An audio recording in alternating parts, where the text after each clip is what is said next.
So फेरि पनि स्वागत गर्न चाहन्छु साथीहरू तपाईलाई यस भिडियोमा र अब हामी 10 वटा बेसिक नेपाली डान्स स्टेप सिक्न गइरहेको छौं।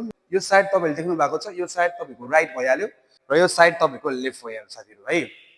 र अब हामी नेपाली बेसिक स्टेपको फर्स्ट स्टेप पहिलो स्टेप चाहिँ सिक्न गइरहेको छौं साथीहरू।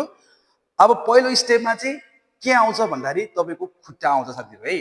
तपाईको खुट्टा स्टेप यति इम्पोर्टेन्ट छ। यो खुट्टाको स्टेप तपाईले जान्नु भयो भने तपाईले नेपाली अरु पनि डान्स स्टेपहरु मजाले तपाईले गर्न सक्नुहुन्छ।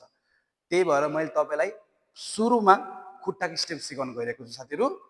अब हेर्नुस्, पहिला सुरुमा तपाईले कम्मरमा यसरी हात राख्नुस्। ओके, अब हेर्नुस् तपाईको यो राइट खुट्टा एन्ड यो तपाईको लेफ्ट खुट्टा। अब हेर्नुस्, यो लेफ्ट खुट्टालाई तपाईले सुरुमा के गर्नु पर्यो, थोरै उठाउनु पर्यो, थोरै मात्रै, फेरि धेरै हैन साथीहरू, थोरै उठाउनुस्। अब यसलाई फेरि राख्नुस्। अब यो राखिसकेपछि तपाईको यो राइट खुट्टा छ नि, यो राइट खुट्टालाई उठाउनुस्। अघिको लेफ्ट खुट्टा भन्दा यो राइट खुट्टा हल्का माथि उठ्नु पर्यो साथीहरू है। र फेरि एकचोटी हेर्नुस्, यो सुरुमा लेफ्ट खुट्टा उठाउनुस्, फेरि राख्नुस्, यो राइट खुट्टा उठाउनुस्। अब हामी यसलाई काउन्ट दिन्छौं साथीहरू है, काउन्टिङ।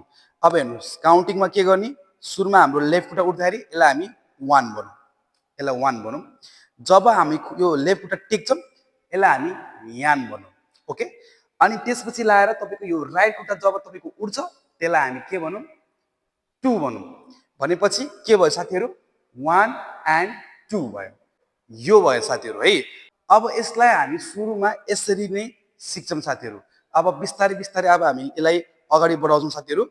अब हेर्नुस् है, तपाईले यसलाई सुरुमा 1 गर्नुभयो, टिक्दाखेरि यान भयो साथीहरू हैन। अब यो यानलाई तपाईले हटाउनुस्, यान हटाएर तपाईको के आउँछ, 1 र 2 आउँछ। अब हेर्नुस् है, 1 2, 1 एन्ड 2। यान हटाएपछि तपाईको स्टेप अलि फास्ट हुन्छ के साथीहरू। सो त्यही भएर मैले यानलाई हटाएर अलिकति फास्ट राखेको साथीहरू।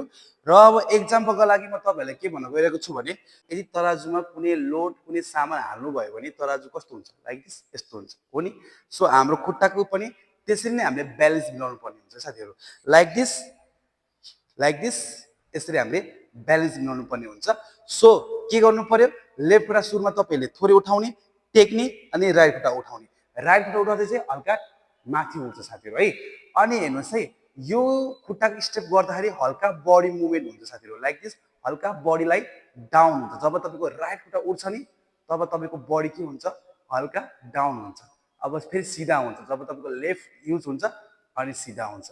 लाइक दिस, 1 2 1 2, लाइनस यस्तो हुन्छ। सो यो स्टेप तपाईको फर्स्ट स्टेप रहेको छ। यो स्टेप तपाईले जान्नु पर्छ साथीहरू।